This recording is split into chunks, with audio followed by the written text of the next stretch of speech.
Meus irmãos, então nós vamos agora, nesta quinta e na próxima quinta, eu pretendo finalizar este livro de Oséias, nós vamos estudar então o profeta Oséias, o livro da paixão de Deus. Oséias, sem dúvida, é um livro em que fala do amor generoso de Deus diante de um povo que se desviou do Senhor, a ponto de Deus, para mostrar a esse povo o tamanho ou a proporção do seu pecado, Deus então usa a família de Oséias para simbolizar e mostrar a este povo, então, como ele pecou. Então, nosso intuito é mostrar missões. Né? Fechando o mês de agosto, mês das missões presbiterianas, nós queremos mostrar que existe também um ato missionário no livro de Oséias. Nós lemos o capítulo 1, mas vamos lá ler agora. Convido você a abrir o capítulo 6 de Oséias. Nós vamos ler só os primeiros versículos. Na verdade, só o primeiro versículo. Vamos ler o primeiro, segundo e terceiro. Fica mais bonitinho. Diz assim a palavra do Senhor: Vinde e tornemo-nos para o Senhor, porque Ele nos despedaçou e nos sarou, e nos sarará. Fez a ferida e a ligará. Depois de 2 dias nos revigorará. Ao terceiro dia nos levantará e viveremos diante dele. Conheçamos e prossigamos em conhecer ao Senhor como a alva, a sua vinda é certa, e ele descerá sobre nós como a chuva seródia que rega a relva. Meus irmãos, o profeta Oséias, então, ele, neste capítulo, já na metade do livro, aí, praticamente, ele convida o povo a conhecer Deus. E nós vamos aprender que Oséias, ele transmite, dentro da sua mensagem missionária, tem a exortação, tem mostrando ao povo o seu pecado, mas também ele mostra 2 doutrinas importantíssimas para o povo de Israel e, consequentemente, para todos aqueles que leem o livro. Primeiro é o conhecimento de Deus e a justiça de Deus. Estão nesse livro de forma clara e de forma muito linda no texto de Oséias. Nós vamos aprender isso. Antes disso, vamos dar uma passeada pelo livro, saber um pouquinho do seu contexto histórico, do profeta Oséias. Né? O profeta Oséias está dentro daquela categoria que nós chamamos de os profetas menores.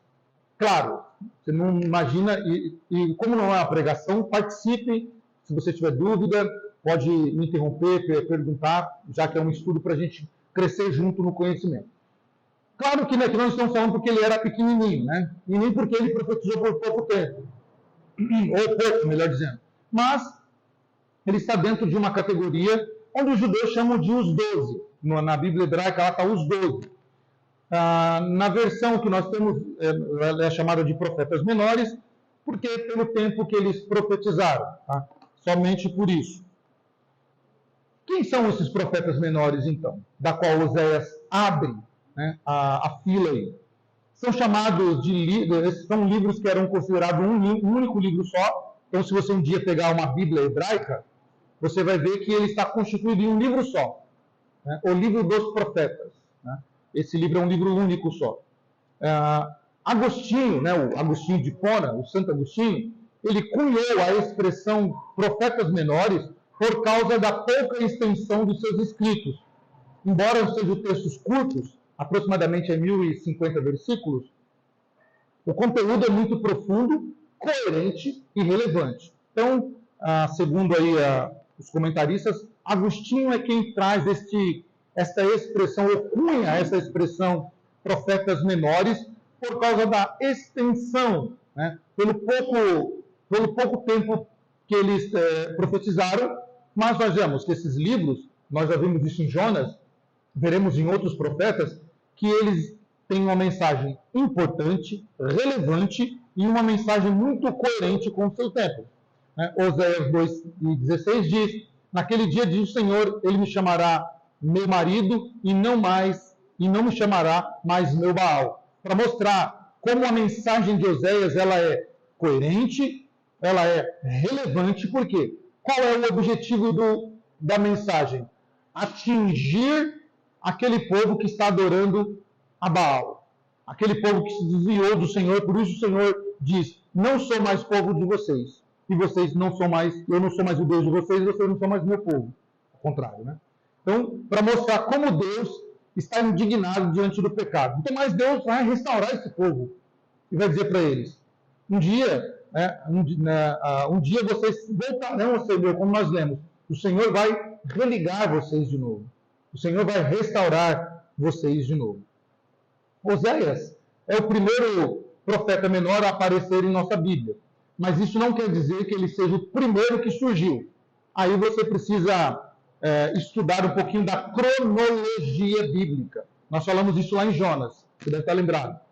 A cronologia bíblica vai apontar quem foram os primeiros profetas a profetizarem, em qual reinado e em qual reino. Reino Norte, Reino Sul, por quanto tempo, em quais reinados. Então nós podemos achar todos os profetas no livro dos reis, Samuel, Reis e Crônicas. Ali estão as histórias dos profetas, ou o tempo que eles profetizaram. Então nós temos que prestar atenção à mensagem que Oséias traz, uma mensagem que é dedicada ao povo de sua época. Claro que por extensão podemos ser impactados por essa mensagem, mas primeiro nós temos que olhar para quem foi escrita essa mensagem. O povo de Israel que estava em pecado contra o Senhor. E nós podemos aprender também com esta mensagem que primariamente é escrita àquele povo. Por isso, Oséias 3,4 diz: pois os filhos de Israel ficarão por muitos dias sem reis, sem príncipe, sem sacrifício, sem coluna e sem épodes ou sem terafins. Então, para mostrar, o Senhor escreve para aquele povo e mostra a sua indignação dele, dizendo: eles não terão como me consultar. Eles não terão a minha presença. Eles não terão mais a minha mão sobre eles. Algumas informações importantes sobre o livro. A data desse livro, aproximadamente 740 a.C.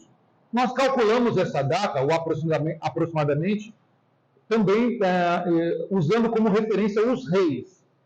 Qual rei que reinou naquela época? Então dá para ter mais ou menos uma ideia de quando tal livro foi escrito. Mesma coisa no Novo Testamento, dá para saber pelo imperador que governava, né, pela linha sacerdotal também, é uma boa...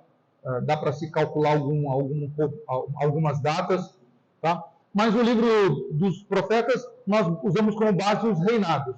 Então, 740 a.C., o autor, o Oséias, que ele profetiza no reino do norte, Israel, tá?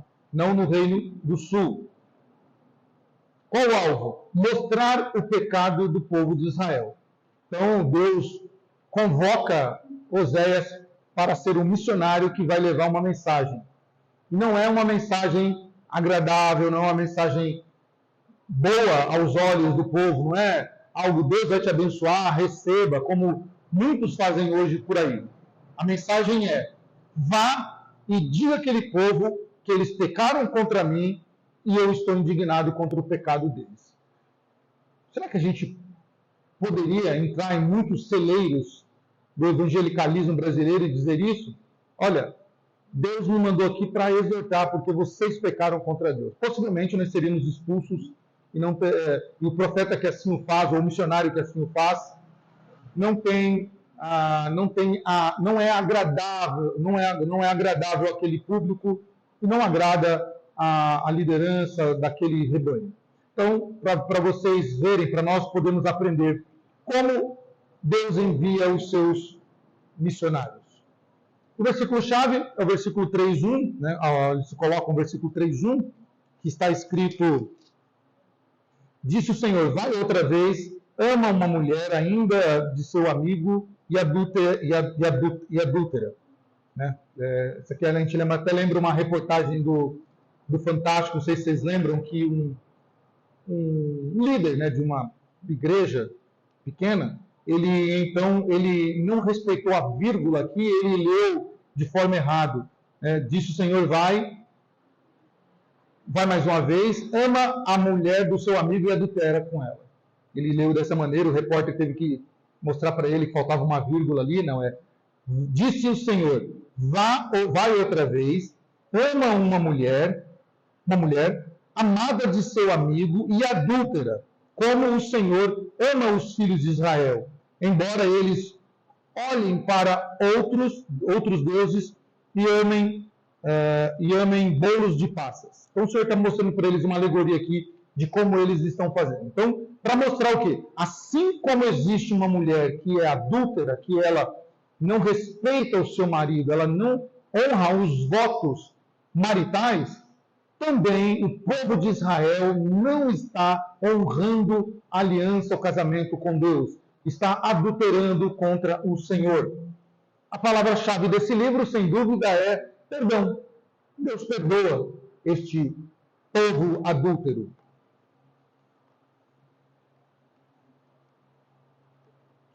Travou aqui só.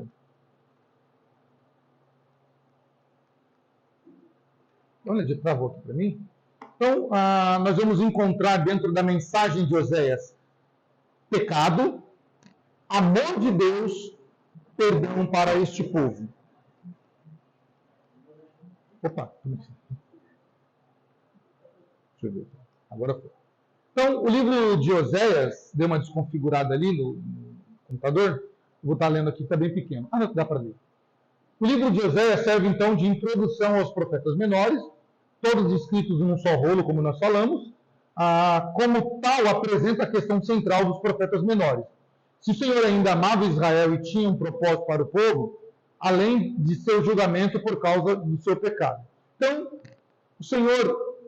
o mesmo Senhor que julga aquele povo, como eu falei, as duas doutrinas presentes no livro, julgamento. O Senhor julga aquele povo que pecou contra ele, mas o Senhor também ama aquele povo, e por isso o Senhor emite o perdão àquele povo mediante a mensagem de Oséias. O nome Oséias, ele ocorre no versículo do título da narrativa, né, no capítulo 1 e nos demais versículos do capítulo 1, para mostrar realmente que é o profeta que está falando com Deus, está recebendo a mensagem de Deus e que é o mesmo que escreve.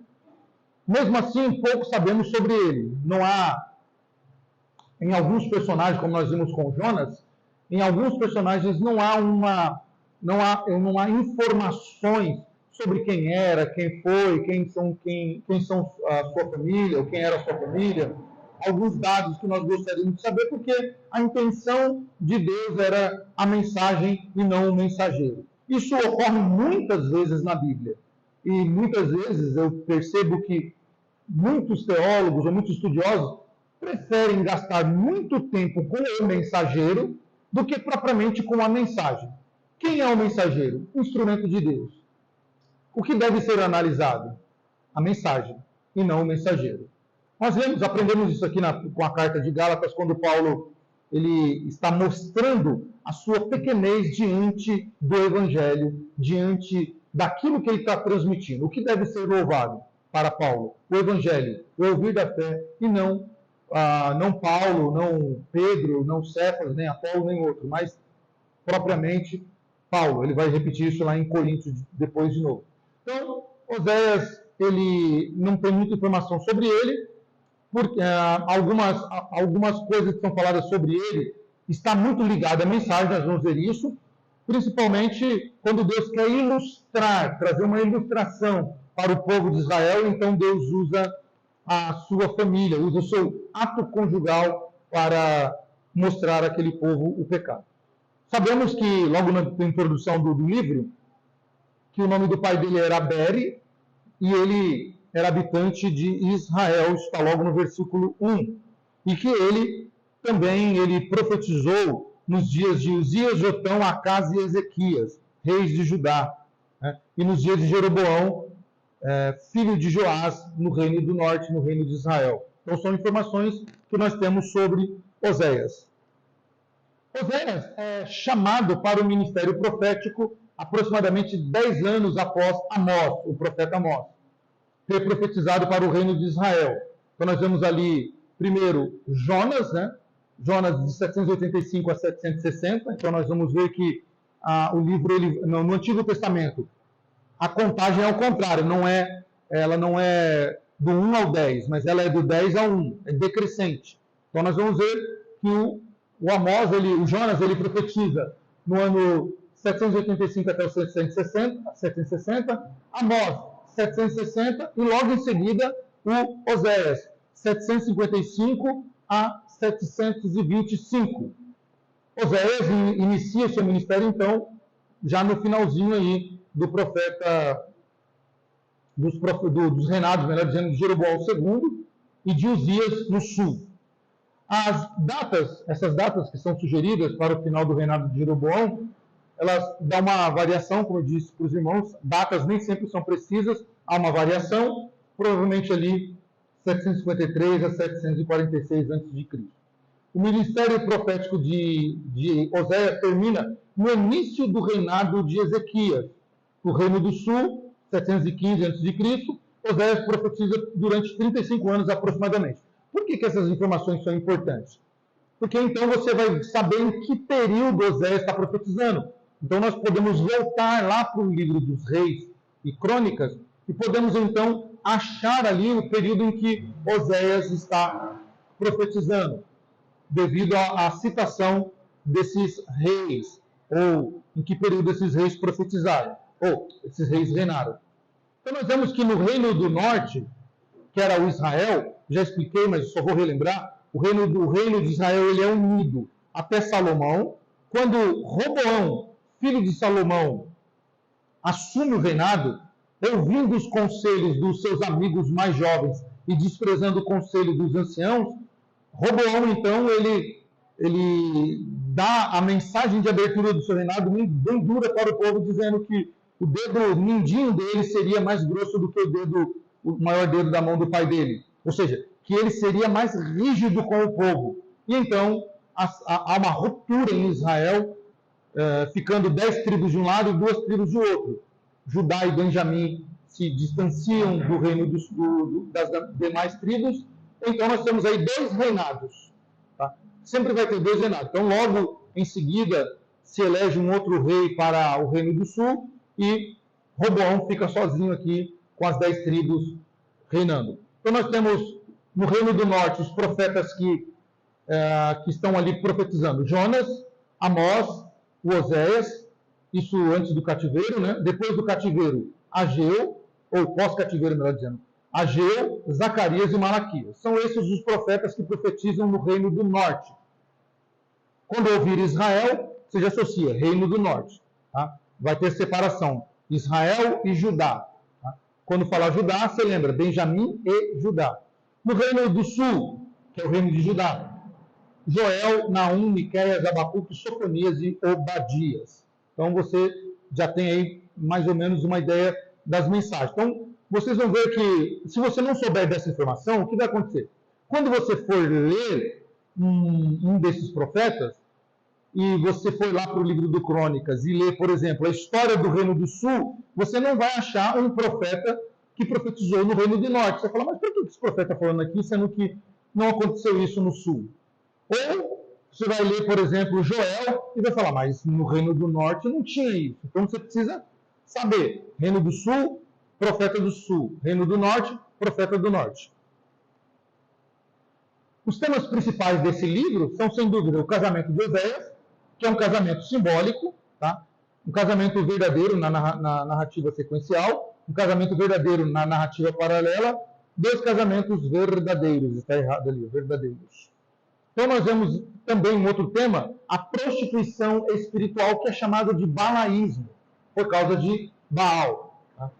Baal é um deus cananeu, e vocês vão lembrar muito de Baal, quando lá atrás, no livro de Números, Balaque contratou o profeta lá para profetizar contra Israel, e esse profeta, então, diz, primeiro, não posso amaldiçoar aquilo que Deus abençoou, mas depois ele dá um jeitinho de conturbar o reino, infiltrando mulheres cananeias. Então ele tenta infiltrar o deus cananeu, não dá certo, depois ele infiltra mulheres que são mulheres cananeias que são aí, trazem os seus deuses para o meio de Israel. Então nós vemos, dentro disso, dessa adoração a Baal, tinha alguns requisitos para adorar Baal. Não era só uma adoração E toda vez que a gente fala, quando alguém fala assim, se você não adora a Deus, você adora um outro Deus, você vai adorar aquilo que aquele Deus pede para que você adore. Não tem como abraçar um falso Deus e querer continuar praticando aquilo que Deus pede. Por isso que a Bíblia diz, não dá para servir a dois senhores, ou se agrada um ou outro. E a cobrança em cima do povo de Israel é porque eles adoravam Baal. O que estava incluso dentro da adoração a Baal? A fertilidade. Então, a questão da prática sexual para a adoração a Baal era muito forte, porque eles entendiam que a fertilidade quem dava era Baal. Era o Deus também que trazia a tempestade, o trovão, trazia mexia com o clima. No Reino do Norte, Deus era apenas mais um Deus, aquele que dava a proteção para os falsos adoradores, né? Era somente apenas mais um Deus. Então, Israel vai convivendo com essa prostituição desde quando se organizou como nação. Vocês vão lembrar disso em Saul, quando se tinha adoração a outros deuses no período de Saul. Depois, Davi também vai lá e manda destruir postes ídolos de adoração a outros deuses, principalmente dos deuses de cidades próximas, filisteus e outros ademais. Então, um pequeno esboço do livro de Oséias para que nós possamos entender. Então, do capítulo 1 ao capítulo 3, nós vamos ver a narrativa sobre essas pessoas, a família de Oséias. E qual é a mensagem? Infidelidade, castigo e restauração da esposa de Oséias. Nós vamos ver isso do capítulo 1 ao capítulo 3. Deus vai falar sobre a conduta da esposa, tá? A sua restauração, tá? A sua volta ao pecado e a sua restauração de novo. Nós vamos ver então do capítulo 4 a 10 o povo de Israel sendo então o assunto e a mensagem, o juízo de Deus sobre o povo de Israel. E dos capítulo 11 a 14, de novo o povo de Israel é o centro ali da mensagem, a mensagem é para eles. Então Deus falando da restauração do seu povo. Deus então usa a família de Oséias, tá? A traição da esposa. O profeta mostra a infidelidade do povo de Israel e seu amor leal ao Senhor. Como nós lemos já na introdução, Deus pede para que Oséias se case, né, com uma mulher que alguns entendem, há uma divergência sobre a figura de Gomer, se ela era uma virgem, se ela era uma prostituta cultural, se ela era de fato uma prostituta mesmo. Há uma divergência sobre a pessoa de Gomer, quem ela era, mas o fato é que Deus pediu, né, para que ele se casasse. E diz o versículo 3, que ele tomou Gomer, filho de Dibraim, e ela concebeu e deu à luz a um filho, que ele colocou o nome de Jezreel, tá? Porque Jezreel apontava para o quê? Um castigo. Tá? E diz, porque daqui a pouco castigarei pelo sangue de Jezreel a casa de Jeú e farei cessar o reino da casa de Israel. Deus está dizendo, vai vir uma sentença. Então põe o nome, já disse isso outras vezes, no Antigo Testamento o nome, e o judeu faz isso, o nome está ligado muito a uma mensagem. Lembra? Desde o começo do mundo, né? Quando quando Eva gera a Sete no lugar, ela diz assim, o nome dele será, é esse o nome porque Deus me deu um outro, né? Porque ela tinha perdido o Abel. Então está ligado muito a uma mensagem, a um acontecimento, está ligado a uma ocasião, a uma adoração. No caso aqui, os filhos de Oséias está muito ligado à sentença de Deus sobre o povo. E então o profeta mostra a infidelidade desse povo, mostra o amor leal do Senhor, que ainda, assim como Gomer trai Oséias, adultera, né, contra Oséias, Oséias a recebe de volta. Oséias a recebe com todo amor. Então, para que o povo visse ali em Oséias, observasse a conduta de Oséias e eles pudessem ver que Deus age exatamente assim. Por mais que aquele povo se prostituísse, Deus amava aquele povo e Deus recebia aquele povo de braços abertos por causa do seu amor por aquele povo. Do 2 ao 5, então, está narrado esse acontecimento da esposa de Oséias, a sua ida e vinda à prostituição. Olhando para o profeta e a sua profecia, então nós vemos, olhando para isso, temos que ver que ele era um profeta de família.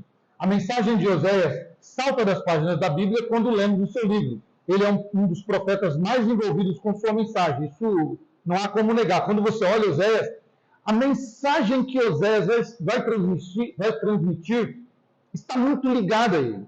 Nós estudamos Jonas já aqui, nós percebemos que a mensagem de Jonas não está ligada a ele, acontecimento dele. Ele tem que trazer uma mensagem que ele não quer ir, mas não está ligada a ele. Oséias não. Oséias, ele vai sentir na própria pele, né, aquilo que Deus quer transmitir ao povo. Então, a sua mensagem está ligada a ele, a própria família, foi feita de uma ilustração daquilo que ele pregou. Então, Oséias não está transmitindo ao povo apenas uma mensagem. Oséias está transmitindo ao povo uma mensagem da qual ele e sua família fazem parte. Da qual ele e sua família são exemplos. É como se Oséias estivesse dizendo assim: não querem me ouvir? Olhem para mim e minha família. É isso que Deus quer que vocês observem. Então nós temos de novo, né, um pequeno texto, um pequeno esboço do texto. Nós vemos ali Gomer, no capítulo 1. Já no capítulo 4 apresenta ali Jezreel, que é onde Deus vai mostrar o seu julgamento. Depois, no versículo 6, tem Loruama, que é a desfavorecida, né? Imagina, né? Deus tem um filho e Deus fala: qual é o nome do filho? Desfavorecida. Oséias ficou assim: mas Senhor, desfavorecida. Esse povo agora não tem mais o meu favor, não tem mais a minha graça, chama de Loruama. E depois, então, tem o Loami, que é um filho homem, onde Deus estava dizendo assim: Deus, como eu chamo meu filho? Coloca aí de não meu povo. Não meu povo, que nome bonito, né? Chama ele de Loami, não meu povo. Não é mais meu povo, porque eles se prostituíram, buscaram outro Deus para se satisfazer. Então, não é mais meu povo, eu não sou mais Deus dele. Então, nós vemos que a mensagem de Oséias se resume nesse tripé aqui. O amor de Deus rejeitado. Ou seja, o povo de Israel rejeita o amor de Deus, assim como Gomer rejeitou o amor de Oséias, indo novamente para a prostituição. Nós vemos, então, a exortação para andar nos caminhos do Senhor. Capítulo 14 mostra isso lá no versículo 9. Leamos.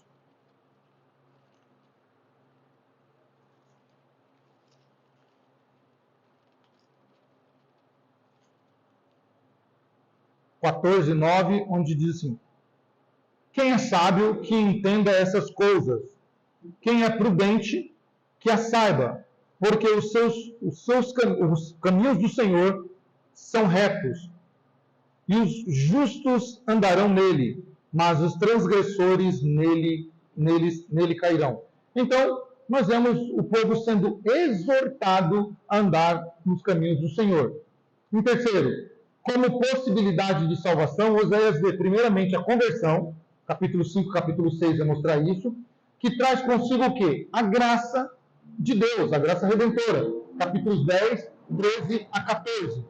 Então, quando você for ler o livro de Oséias, você vai ler, primeiro, Deus mostra o pecado do povo. E mostra como? Na família de Oséias, como modelo, como alegoria. Então, Deus vai mostrar o seu amor, mesmo diante do pecado do povo. Depois, na terceira parte do livro, Deus vai mostrar, ou na última parte, né, a exortação e, enfim, a sua salvação, ou a possibilidade de salvação para aquele povo, se eles andassem no caminho do Senhor, mostrando a graça da conversão, tá, para este povo, os capítulos 10, 13 e 14. Fica fácil de ler quando nós entendemos o livro nas suas repartições. Então, esse livro também apresenta para nós que o homem, por si só, não é capaz de se libertar da situação de perdição. Nós vemos isso no capítulo 5, capítulo 13. O homem, por si só, não é capaz de se libertar da situação de perdição. Isso é uma doutrina fundamental nossa, né? Onde nós entendemos, nós pregamos e entendemos que o homem não consegue sair do seu pecado sem que o Espírito Santo de Deus o liberte.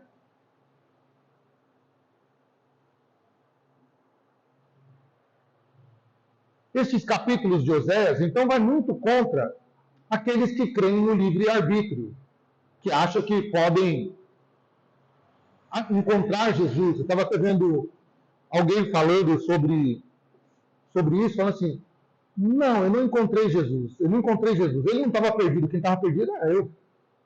Como eu posso encontrar Jesus? Estou saindo procurando Jesus pela rua, ele não está perdido, quem está perdido sou eu. Ele me encontrou. Eu me converti. Não, você não se converteu, Deus te converteu. Né? Às vezes a gente não se preocupa com os termos, mas nós deveríamos nos preocupar com os termos, porque os termos estão muito ligados ao quê? A nossa teologia. Por isso que a nossa preocupação com as canções, para que nós não venhamos a cantar aquilo que nós não confessamos como teologia, aquilo que não faz parte do nosso conteúdo teológico. Então, o livro de Oséias apresenta para nós que o homem por si só não consegue sair do seu estado de pecado. Deus precisa fazer o quê? Restaurá-lo, transformá-lo e então mudar a sua vida. A graça divina não age somente depois da conversão, ao contrário, ela é a primeira a entrar em ação. Isso também faz parte da nossa teologia, né? Alguns acreditam que a graça divina ela age somente depois da conversão. Então, se converte, aí Deus entra com a sua graça. Nós acreditamos ao contrário, né? A graça é a primeira a entrar em ação. Sem a graça de Deus, nós dificilmente não, nós em hipótese alguma conseguiríamos estar servindo ao Senhor. Nós vemos então no livro de Oséias também o passado de Israel é destacado na profecia de Oséias, pelo menos nesses dois pontos, né? Oséias mostra então no capítulo 12 o amor de Deus pelos patriarcas e o amor pela jovem nação lá no Êxodo. Então Oséias vai relembrar como foi que Deus cuidou desse povo, como foi que Deus guardou esse povo e como Deus ama este povo. Meus irmãos, muitas e muitas ocasiões, eu já disse isso também algumas vezes aqui, nós precisamos ser confrontados por Deus diante das nossas faltas com aquilo que Deus já fez por nós, com aquilo que Deus no passado operou em nós. Quando nós, e é uma dica muito boa, Oséias nos dá, quando nossos pés estiverem meio enfraquecidos e titubeando, quando nós estivermos prontos para dar um passo, para servir ou adorar um outro Deus, seja ele qual for, façamos um exercício de memória. Lembremos-nos do que Deus fez por nós, de como, de forma milagrosa, Ele operou em nós e através de nós. Como Deus nos tirou, como diz as Escrituras, do charco de lodo. Como Deus nos transformou, nos purificou, nos deu uma nova identidade. Como Deus mudou a nossa imagem para com a sociedade, com as pessoas que nós vivemos. Nós sempre precisamos lembrar disso, que Deus fez na nossa vida. Isso é muito bom porque nos ajuda a entender como Deus nos ama e nos ama de forma incondicional.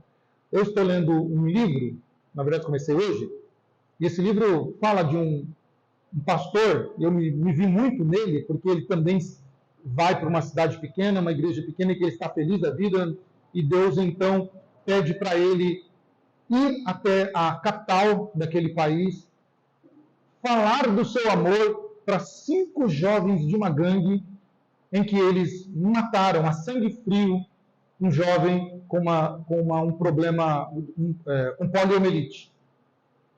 E ele fica assim, aquela mensagem, o que eu vou falar? E Deus então o desperta para que ele perceba que não importa o tamanho do pecado. Todos os pecados um dia serão tratados diante de Deus. Todos. Mas não importa o pecado que nós cometamos, Deus nos ama mesmo assim. O amor de Deus não está condicionado a nós. Deus ama porque Ele é amor. Deus ama porque Ele ama a quem Ele quer. Então, o livro de Oséias faz com que o povo se relembre do que como Deus amou os patriarcas e como Deus amou aquela jovem nação no Êxodo. E um pouquinho do contexto histórico, vou passar rápido, porque isso aqui é mais para a questão de nós entendermos a ocasião de Oséias. Ele tem ali, dentro do território de Jeroboão II, mostra ali um período em que o povo de Israel estava numa prosperidade econômica, tá? E então ali teve ali um contato com a Síria, né? Essa prosperidade econômica se tornou possível com a interrupção temporária das incursões assírias. Então, quando a Síria ela para é interrompida, né? Esta ação, então o povo consegue prosperar. Um ressurgimento da adoração a Baal, que já tinha sido expurgado lá atrás, mas agora voltou de novo. Né? Por isso que Deus cita Jeú, está vendo que não é por acaso? Quando a gente vê alguma coisa tem dúvida, tem que buscar no contexto histórico, no contexto paralelo, o que foi dito antes. Por que Jeú é citado? Porque lá em 2 Reis você vai ver Jeú, né? Jeú expurgando a adoração a Baal, mandando acabar com essa adoração. Então nós vamos ver também, dentro do contexto histórico, a instabilidade da dinastia que infestou Israel após a morte de Jeroboão II, e viu a queda de 6 reis em 30 anos. Como aquele povo começou, o pecado daquele povo afetou inclusive a dinastia do trono. Parece clube brasileiro aqui na época, clube de futebol brasileiro que toca de técnico a cada 2 meses. Assim foi Israel, trocou de reis, em 30 anos foi 6 reis. Os reis geralmente governavam por 30, 40, 50 anos, mas esse período aqui vai ter uma troca constante de rei. E dentre esses reis aí que foram, desses 6 reis, 3 deles governaram por 2 anos ou até menos. Você vai ver lá que teve reis que governou por menos de 2 anos. 4 foram assassinados. Lá em 2 Reis, capítulo 15, você vai ter um pouquinho disso. Oséias 7, Oséias 8, Oséias 10 e Oséias 13. Tá? Enquanto o 5º foi deposto. Então, olha só o período instável de Israel. 3 reis governam por pouco tempo, menos de 2 anos. Os outros 4 foram assassinados, tá? para que o próximo pudesse governar. E o 5º foi o quê? Deposto, porque ele era usurpador. Então, olha como era terrível. E se vocês lembrarem na história, o declínio de Israel, como eu sempre tenho dito aqui mesmo, às vezes eu sou um pouco repetitivo, eu confesso disso, mas algumas coisas precisamos repetir para que nós não venhamos esquecer. O declínio espiritual de uma pessoa não começa do dia para a noite. Ninguém dorme super crente e acorda super desviado. Ninguém dorme amando ao Senhor, chorando na presença dele e acorda um ateu. Isso é feito o quê? Devagar, dia após dia, passo a passo. Se vocês retroagirem na história de Israel, vocês vão perceber que desde o reinado de Saul, primeiro rei de Israel, Israel começa a declinar. Começa a trazer práticas que não eram da vontade de Deus. Começam a fazer alianças com povos que Deus não pediu para fazer aliança. Em Davi, nós vemos o primeiro caso de uma usurpação do trono, quando Absalão toma o trono do seu próprio pai. Então, ou seja, não é uma coisa que aconteceu nos tempos de Oséias. A coisa já vinha lá de trás, e então esse povo está chegando no clímax da sua apostasia a Deus. Acho que travou de novo aqui, sabe?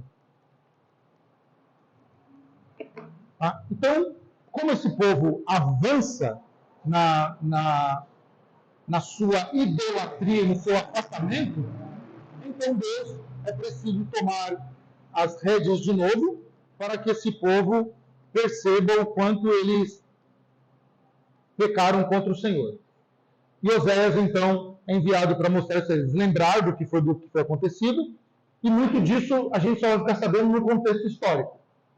Então, nós vemos também dentro do contexto histórico o ressurgimento do poder da Síria sobre Tiglat-Pileser III, que foi um rei da Síria, onde a Síria voltou a ser um grande império, que então vai levar Israel cativo. Tá?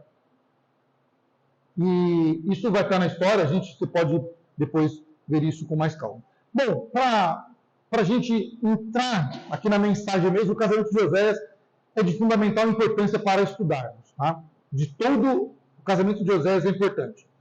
Oséias, ele incorpora a mensagem de Deus a Israel em sua própria família. Então, Deus envia a mensagem ao povo e Oséias é parte dessa mensagem. Não é algo só, Oséias pega lá o megafone, né? Não tem microfone, não pega só o megafone e fala: povo de Israel, tem uma mensagem de Deus. Não, diferentemente com Oséias, assim como foi com outros profetas, eles vão ser não só portadores, mas o exemplo da mensagem. Então Oséias incorpora essa mensagem, a ordem de Deus para que Oséias se case com uma prostituta. Capítulo 1, versículo 2, né? Quando o Senhor diz para ele, pela primeira vez falou o Senhor, por intermédio de Oséias. Então o Senhor lhe disse: vai, toma uma mulher de prostituições. Terás filhos de prostituições, porque a terra se prostituiu, desviando-se do Senhor. Olha, que dureza para Oséias. Como todo o homem, né, principalmente um judeu, ele quer se casar com o quê? Com uma mulher virgem, com uma mulher ainda pura, com uma mulher de família, quer trazer alianças com aquele. Mas para Oséias, o profeta, o mensageiro, o missionário de Deus aqui, para Oséias Oséias, vai, pega uma prostituta, casa-se. Não é só pegar uma prostituta, vai, pega, case-se com ela. E você vai ter filhos com essa prostituta. Então, ele casou-se com essa prostituta. Né? Parece violar, né? E essa mensagem de Deus, quando nós olhamos assim, mas espera lá, Deus está mandando Oséias fazer algo da qual as Escrituras condenam que nós venhamos a fazer. Sim, parece que essa mensagem viola uma série de mandamentos, como a lei que ordenava o apedrejamento de adúlteras. Olha que interessante, né? Oséias está recebendo a mensagem de Deus para ele fazer algo da qual a própria lei que ele segue, como todo bom judeu, pede para que a mulher, ou o adúltero, ou os adúlteros, sejam apedrejados. Oséias deve ter bugado, né? Deve falar assim, espera lá, Senhor, que isso? Eu tenho que fazer isso, né? Então, qualquer solução a essa questão não retira a mensagem de Oséias da realidade em que o profeta vivia, que era uma realidade de quê? De total depravação do povo de Deus por conta da idolatria. É possível a gente ver, então, e compreender o fato de que Gomer ter se tornado uma prostituta escrava que precisava ser comprada. Oséias 3:2 vai nos ajudar a entender isso, como consequência de rituais idólatras e práticas de prostituição cultural. Então, se você for ler dentro do contexto histórico, havia as prostitutas cultuais. Né? Todo o período de idolatria, seja no Antigo ou no Novo Testamento, existiam mulheres que eram consagradas a deuses. Porque, lembra, adorar Baal tem um requisito, fertilidade. Dentro da adoração a Baal tem lá, fertilidade. Então, aquela mulher consagrada àquele Deus, ela então especificamente ela é separada para gerar filhos de prostituição, para gerar filhos a este Deus Baal. Então elas são adquiridas, compradas, são veneradas ali, são tratadas como uma espécie de não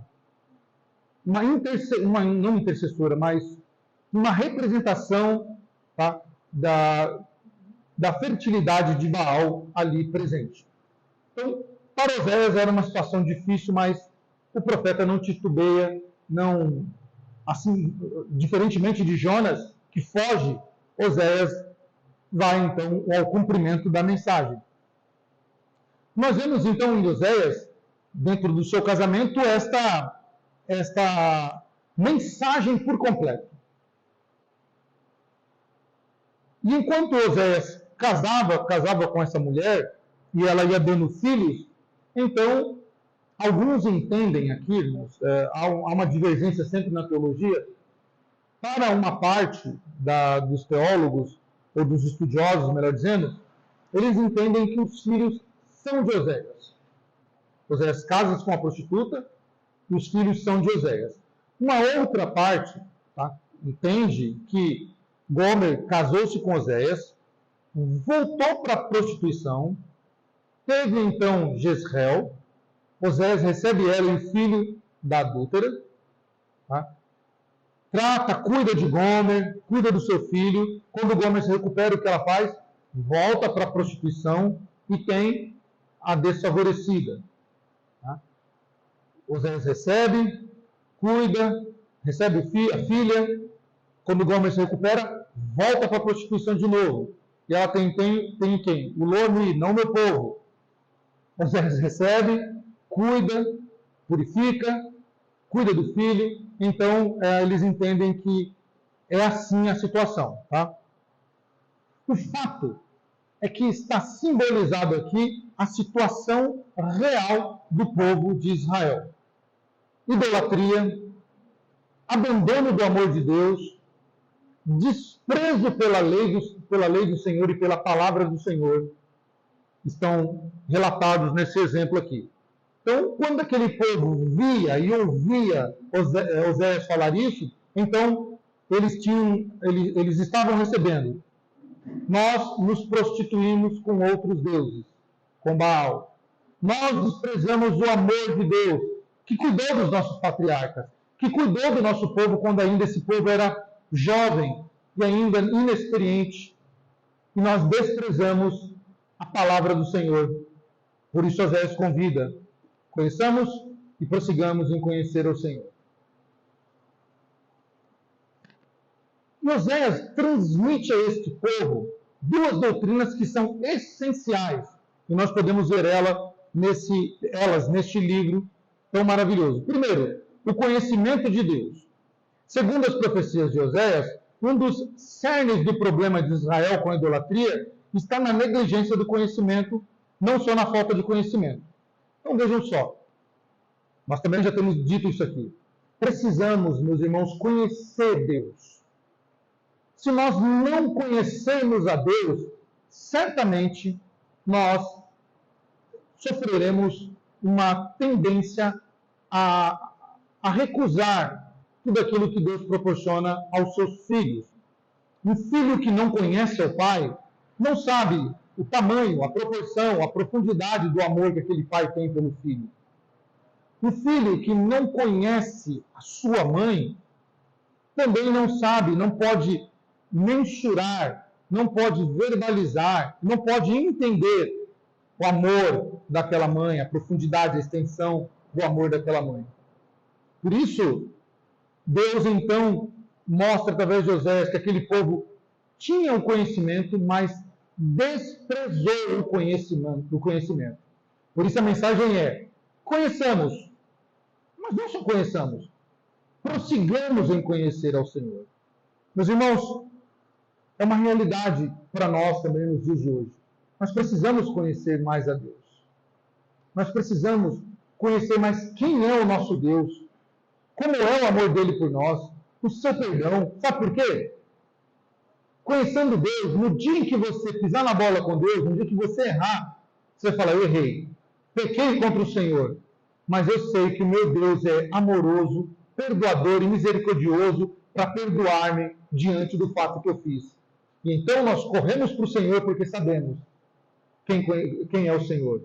Nós conhecemos a Deus. Em certa ocasião, os discípulos foram até Jesus e Jesus deu um discurso muito duro naquele dia. Muito duro. E difícil de aceitar. Então, uma parte daquele público começou a fazer o quê? Sair. e deixou o local onde Jesus estava. E Jesus então vira para os discípulos e fala: vocês também não querem ir? Podem ir. Né? Como Jesus tinha falado, o discurso é duro, por isso eles ficaram. Se vocês quiserem, podem ir também. Então Simão Pedro diz o quê? Senhor, para quem iremos? Se só o Senhor tem palavras de vida eterna. Quando nós conhecemos o Senhor, então nós não queremos nos distanciar dele. Nós não queremos nos afastar dele por nenhum minuto sequer. Esse livro que eu estou lendo conta a história desse pastor, que ele estava inquieto com a sua situação espiritual. Ele estava fazendo tudo certinho, não tinha pecado, pregando, atendendo a igreja, trabalhando com aqueles irmãos. E ele então estava inquieto, ele estava lá no seu dia de folga assistindo a sua TV, e então ele diz assim: se eu deixar de ficar 3 horas diante da televisão e orar mais, eu vou então ter uma vida espiritual melhor. Minha esposa não assiste televisão, nem meu filho, então nem os filhos. Então ele falou: vou vender essa televisão. E ele faz isso, vende aquela televisão, e então ele percebe que aquele tempo que ele estava usufruindo, dedicando-se à televisão, 2, 3, 4 horas, e ele se dedicou mais para a oração e a leitura, e então ele escreve lá: foi aí que eu percebi a diferença entre uma oração de adoração e uma oração de confissão. Então ele passava 3, 4, 5 horas orando ao Senhor. Recentemente eu vi também um testemunho do pastor Paulo Júnior dizendo o começo da sua conversão, como era difícil no começo orar, mas ao passo que foi conhecendo o Senhor, então as horas se passavam sem que percebessem diante do Senhor. Quando nós conhecemos a Deus, irmãos, Oséias nos ajuda a entender isso. Nós não queremos mais sair de perto dele. Então Oséias apresenta aí que não só a falta de conhecimento, mas a negligência são os responsáveis, como os responsáveis por transmitir esse conhecimento os rejeitam. O povo estava rejeitando este conhecimento. A rejeição do conhecimento de Deus se traduz na infidelidade de Gomer.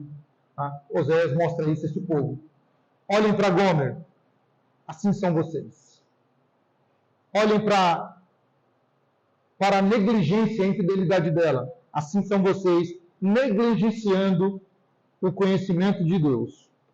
E nós vemos então a doutrina do julgamento e da salvação. A mensagem de Oséias se estrutura em 5 ciclos de julgamento e salvação, além de denunciar e condenar o pecado do povo.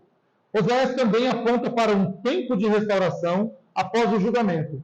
E alguns desses ciclos podem ser relacionados a eventos históricos relatados na Bíblia, enquanto outros apontam para um reinado davídico futuro de restauração. Então, quando nós olhamos para o julgamento, nós vemos aí ciclos de julgamentos que apontam para acontecimentos bíblicos e outro para o reinado davídico futuro, que pode ser desenhado dessa maneira como nós vemos. No capítulo 1, versículos 2 a 9, tem o julgamento. A salvação aparece no capítulo 1, versículos 10 a capítulo 2, 1. No capítulo 2, nós vemos então um outro julgamento. Né? Seria bom a gente ler, né? Para a gente não ficar só... Vamos lá, capítulo 1 primeiro, 2 só. Então, nós vemos aqui no capítulo 1 o pecado de Gomer, das suas idas e vindas. Então, a salvação apontada está no versículo 10. Todavia, o número dos filhos de Israel será como a areia do mar, que não se podem medir nem contar. E acontecerá que no lugar onde se dizia, vós não sois meu povo, lhes dirá, vós sois filhos do Deus vivo. Então Deus está dizendo, eu vou restaurar vocês. Como vocês pecaram contra mim, por isso eu disse, Lo-ami, vocês não são mais meus filhos, agora terá a restauração, eu prometo a vocês a restauração. Deus salvará o seu povo. Capítulo 2, então, o Senhor mostra ainda a infidelidade de Israel, dizendo a eles que irá repreender vossa mãe, repreendei-a, porque ela não é minha mulher e eu não sou seu marido, para que ela afastasse as suas prostituições de sua presença e o seu adultério dentre os seus seios. A salvação está também no versículo 14 do mesmo capítulo. Portanto, eis que eu a trairei e a levarei para o deserto, e lhe falarei ao coração. Então Deus está prometendo restaurar. Assim, cada julgamento de Deus, seja no capítulo 4 ou capítulo 5, nós vamos ver a restauração, a salvação, no capítulo 5, 15 e 6, 3. Nós vemos então o julgamento do capítulo 6 ao 11, mas Deus também mostrando a salvação a esse povo no capítulo 11, versículos 8 a 11. E enfim, Oséias 11, 12 até o 13, vai falar desse julgamento também. Esse nós vamos ler, capítulo 11, vamos ler os versículos 12 e 13. Diz assim: tremendo virão como passarinhos os do Egito, e como as pombas e os da terra da Assíria, e os farei habitar em suas próprias casas, diz o Senhor. Efraim me cercou por meio das mentiras, e a casa de Israel com engano, mas Judá ainda domina com Deus e é fiel com o santo. Então nós vemos o Senhor lá em Oséias 14, do 1 ao 9, dizendo, nós vamos ler apenas a parte final, o Senhor então dizendo, versículo 8, Efraim, que tenho eu com os ídolos, eu te ouvirei e cuidarei de ti. Sou como cipreste verde, de mim procede o teu fruto. Quem é sábio, que entenda estas coisas. Quem é prudente, que a saiba, porque os caminhos do Senhor são retos e os justos andarão neles. Então, o Senhor mostra a salvação a este povo, para que este povo possa saber. Vemos a contribuição teológica que é bastante clara nesse livro, mostrando a compaixão e o amor de Deus, que é maior do que qualquer pecado, como eu já disse. Não importa o pecado, Deus ama a todo tempo. Claro que é preciso se arrepender dos pecados. Nós vemos o amor de Deus sendo apresentado no livro de Oséias, principalmente no capítulo 11, de uma maneira gloriosa, a como Deus ama o povo de Israel. Como Deus amou e ama aquele povo, está bem representado diante da situação de Gomer sendo recebida por Oséias. E então, nós vemos que Oséias aponta para uma colheita frutífera desse amor no futuro, pelos caminhos retos do Senhor. Então, o Senhor está dizendo àquele povo, se vocês são sábios, entendam, o que é prudente, entenda, né? Que aquele que não despreza o amor, o meu amor, aquele que não despreza os retos caminhos, eles vão ser frutíferos. E há uma colheita futura, frutífera, para aqueles que andam no caminho do Senhor.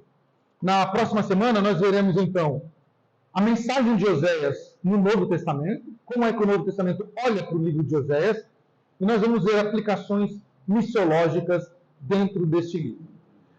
Os irmãos, leiam, seja isso uma lição de casa, leiam o livro de Oséias, procurem fazer essa conexão que eu disse a vocês, dos textos, tanto com o livro dos reis, quanto com o livro de crônicas.